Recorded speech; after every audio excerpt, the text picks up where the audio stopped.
Nepotism and controversies. National Hero Status. National Historical Commission of the Philippines, for short NHCP, there has never been any law passed recognize a national hero in the country. So, bale, kini siya, mao ning ginaingon nga walay law nga ga-recognize og national hero sa una, tas walay official national hero according sa National Historical Commission of the Philippines. So, good day everyone, this is my report. Made national hero by colonial Americans. General William Howard Taft. Some suggest that Jose Rizal was made a legislative national hero by the American forces occupying the Philippines. In the year 1901, si General William Howard Taft nagsuggest na ang United States sponsored Philippine Commission. Giano ni William nga pangalanan si Rizal as a national hero para sa mga Pilipino. Then si Rizal is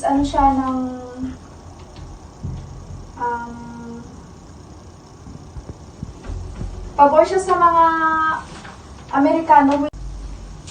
Renato Constantino, who writes Rizal as a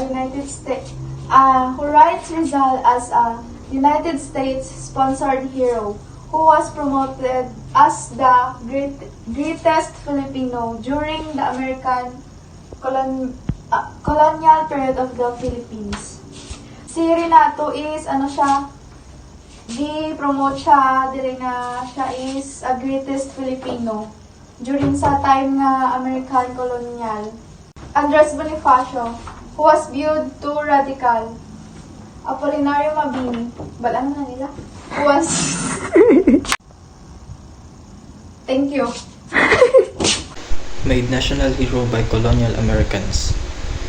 In 1901, U.S. President William McKinley, who wanted to dilute the anti-American sentiments of the Filipinos for occupying the Philippine Islands, employed a political strategy to capture the hearts and minds of the Filipinos that time. In doing so, they thought that more Filipinos would vent their anger and sentiments to Spaniards, so executed Rizal, while appreciate the benevolent act of the American colonial officials for giving them a great Filipino hero in the person of Rizal. President William McKinley established a Philippine Commission that sought to give the Filipino a national hero, one whom the Filipino would revere and emulate as a model hero. William Howard Taft, who later became the President of the United States, spearheaded the commission. Accordingly, the Taft Commission chose Rizal over 5 other contestants whose names are immortal in Philippine history, such as Emilio Aguinaldo, Andres Bonifacio, Apolinario Mabini, Juan and Marcelo H. del Pilar, for various grounds.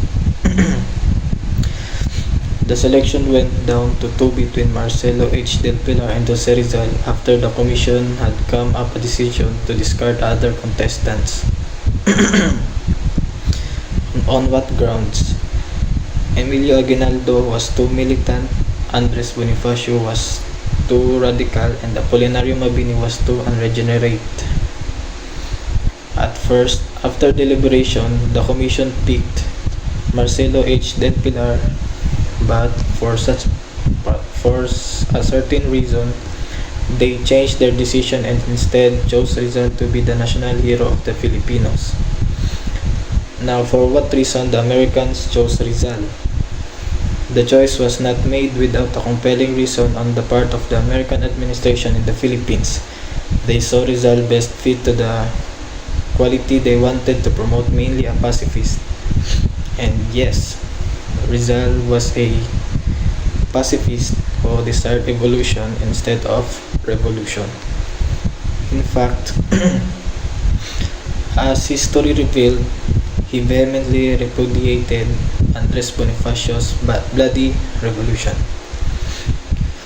Indeed, making Rizal a national hero helped considerably the Americans in convincing the Filipinos who were fighting for our country liberty to give up their armed struggle.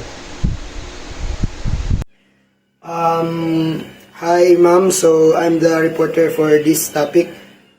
So my name is Yusuf Mahmoud. So my topic is Made National Hero by Emilio Aguinaldo, who first recognized December 30 as National Day of Mournings in memory of Rizal and other victims of Spanish tyranny. Sa kabilang banda, maraming pinagkukunan ang nagsasabing si General Emilio Aguinaldo at hindi ang Second Commission, Philippine Commission, ang unang nagpahayag na ang December 30 bilang pambansang araw ng paglulusa alay kay Rizal at iba pang biktima ng tiraniya ng Espanyol. Ayon sa kanila, ang unang pagdiriwang ng araw ni Rizal ay idinaos sa Maynila noong December 30, 1898 sa ilalim ng sponsorship ng Club Filipino. Ang katunayan ng parehong mga pahayag ay tila pinaniniwalaan at mahirap patunayan. So, itong information is mahirap siyang patunayan dahil walang matibay na ebidensya. No? Gayunpaman, karamihan sa mga historian ay sumang-ayon na ang karamihan ng mga Pilipino ay hindi pamilyar sa buhay ni Rizal sapagkat si Rizal ay kasapi ng mga mayayamang uri. Ipinanganak siya sa mayamang pamilya at namuhay sa ibang bansa ng halos pareho sa tagal ng kanyang pamalagi sa Pilipinas. At sumulat ng pangunahing sa isang elastikang wika. Sa panahon ngayon, ang Tagalog at ang Cebuano. Ang mga wika ng mga masa. Hingil sa mga matas na adikain tulad ng kalayaan, ang masa ay mas interesado sa pang-araw-araw na mga isyu tulad ng pagkakakitaan at pagkakabuhay ng isang bagay na hindi masyadong nababago hanggang ngayon.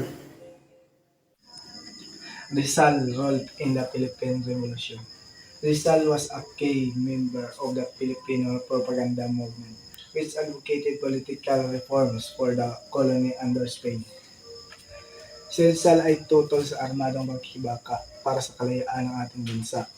At si Valenzuela ay sumuko sa mga otoridad ng Espanya at nagpatotoo na sa korte na si Rizal ay isang tanyag na manunulat at pambansang bayani dahil hindi siya sumuporta sa isang armadong paghihibaka. My name is Caitlin at B. Gonzaga. My topic is about legacy. Legacy of Jose Rizal.